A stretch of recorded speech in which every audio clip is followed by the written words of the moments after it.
Sir ये जो सरकारें होती हैं ये प्राइवेट सेक्टर को लेकर के क्यों नहीं कभी ध्यान देती। जैसे अब 100 आदमी में से 95 लोग ऐसे होते हैं जो प्राइवेट सेक्टर में काम करते हैं, 5 ही लोग होते हैं जो सरकारी विभाग में सर्विस वाले होते हैं। तो ये 5 को ये सरकार ध्यान देती है, लेकिन ये 95 को नहीं ध्यान देती। जैसे में अब हमें देख लीजिए, हम 15,000 रुपया कमाते हैं, तो 15,000 में हम मान लीजिए कि 1,000-1,200 ऐसे किसी दिन दयाल को समझ में आता है तो हम दे देते हैं। लेकिन जो 15-1.5 लाख रुपया कमाते हैं उनको ये नहीं होता, वो 5 में से हैं, हम तो सजी 95 में से है ना। तो ये सरकार को चाहिए कि भाई हम लोगों के लिए भी सोचे। देखिए इसमें ऐसा नहीं है, प्राइवेट के लिए भी सरकार ने पीएफ और एसआईसी का प्राविधान रखा है, लेकिन जो है ये होता नहीं। यही लेकिन बहुत बड़ी चीज है सर, मैं बता नहीं हो रहा है। आगे बताता हूँ। पीएफ मैक्सिमम जो प्राइवेट ऑर्गेनाइजेशन काम कर रहे हैं वो पीएफ में चोरी करते हैं, ईएसआईसी में चोरी करते हैं, और इस पर ध्यान सरकार नहीं देती है। इससे मैं सहमत हूँ, इस पर ध्यान देना चाहिए, क्योंकि वो पैसा अंततः गरीब का है, उसके पैसे से कटता है। दूसरी चीज़ एक और है कि बेरोजगारी का ये आलम है कि अगर आप आवाज़ उठाइएगा तो आपको प्राइवेट वाला निकाल देगा, दूसरा उसी शर्त पर, उसके शर्त पर काम करने के लिए तैयार है। तो इन चीज़ों पर आपको निकाला भी ना जा सके और आपकी चीज़ें हों भी, इस पर सरकार को जरूर कुछ करना चाहिए। इससे मैं पूर्णतः सहमत हूँ और होना चाहिए। इसके लिए हम लोग बोलते भी रहते हैं, लेकिन कभी मौका मिला तो इसको करके भी दिखाएंगे। ताली नहीं, भगवान करे सर आपकी। अरे हो गया यार कभी हो। और सर दूसरी बात ये है, हम गरीब कैसे होते हैं। जैसे हम प्राइवेट सेक्टर में काम करते हैं 10,000-12,000 रुपए में, अगर हमारे बच्चे का तबीयत खराब हो गया तो वो 10,000 माइनस में हम जाते हैं।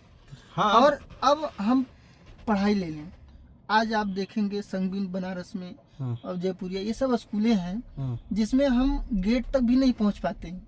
और ये सरकारी ये तो मैं मानता हूँ। देखिए अब आपने हेल्थ की बात अगर की है तो यही सब सोच के भारतीय जनता पार्टी ने और हमारे प्रधानमंत्री ने एक चीज़ तो की, इस चीज़ को आप मानिएगा कि 2014 से पूर्व कभी आपने फ्री हेल्थ नाम का कोई चीज़ नहीं सुना होगा, लेकिन आयुष्मान से कम आयुष्मान कार्ड जो बना है उससे आप 5 लाख रुपए तक का, अब उसको 10 लाख कर दिया सरकार, तुरंत इलाज करा सकता है। आप किसी भी अस्पताल में जाएंगे तो 1,10,000 वो एस्टीमेट बनाते ही उसके पास पैसा आ जाता है, उसका 10% 15%, और बाकी जैसे जैसे इलाज होता है तुरंत वो आना तैयार हो जाता है। तो ये तो भारतीय जनता पार्टी ने किया है, प्रधानमंत्री ने किया है हेल्थ के लिए।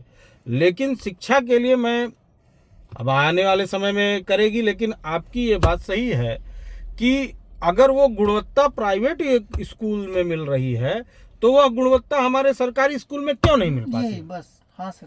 और जबकि हम अपने सरकारी स्कूल में शिक्षकों को प्राइवेट स्कूल की अपेक्षा ज्यादा पैसा देते हैं, ज्यादा सुविधा देते हैं, फिर भी वो चीज नहीं उपलब्ध हो पाती।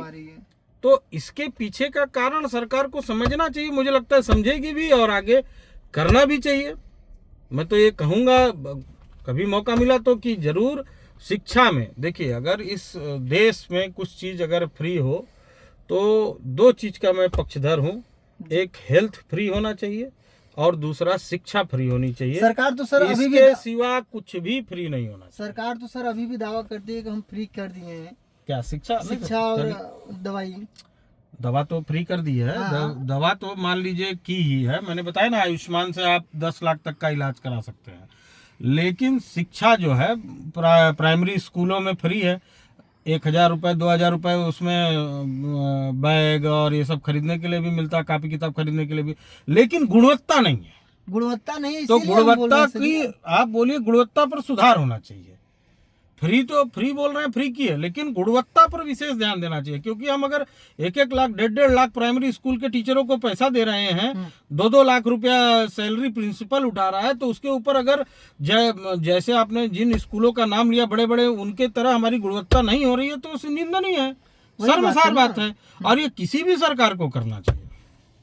और तीसरी बात सर, ये जो बहुत पहले नारा लगाए थे लाल बहादुर शास्त्री सर, हमारे प्रधानमंत्री, जय जवान जय किसान, और हमारे अटल बिहारी वाजपेयी सर उसमें जोड़ दिए जय विज्ञान। तो जय विज्ञान कब जोड़ा था उन्होंने? जय विज्ञान कब जोड़ा था बताइए? ये जब इन्होंने प्रधानमंत्री बना, नहीं, जब उन्होंने परमाणु पोखरण का परीक्षण किया था तब जोड़ा था। तो ये जय जवान और जय विज्ञान तो चल रहा है सर अभी भी, लेकिन बीच में से जय किसान कहाँ चले गए बेचारे? किसान क्या है, किसान वोटर है। आप भी मानते हैं? नहीं, मैं मानता हूँ कि नेताओं के लिए किसान वोटर है। किसानों को सिर्फ किसान बोल दिया जाता है, उसके बाद उनके ऊपर ध्यान नहीं दिया जाता है। इसके लिए सर क्या कह रहे हैं? लेकिन इसमें भी फिर बताऊंगा, इसमें भी अगर किसी ने किया तो हमारी सरकार ने 6,000 रुपया अनुदान देने का कार्य किया। 6,000 में किसान क्या करेगा? कुछ नहीं कर सकता, लेकिन शुरुआत किया ना।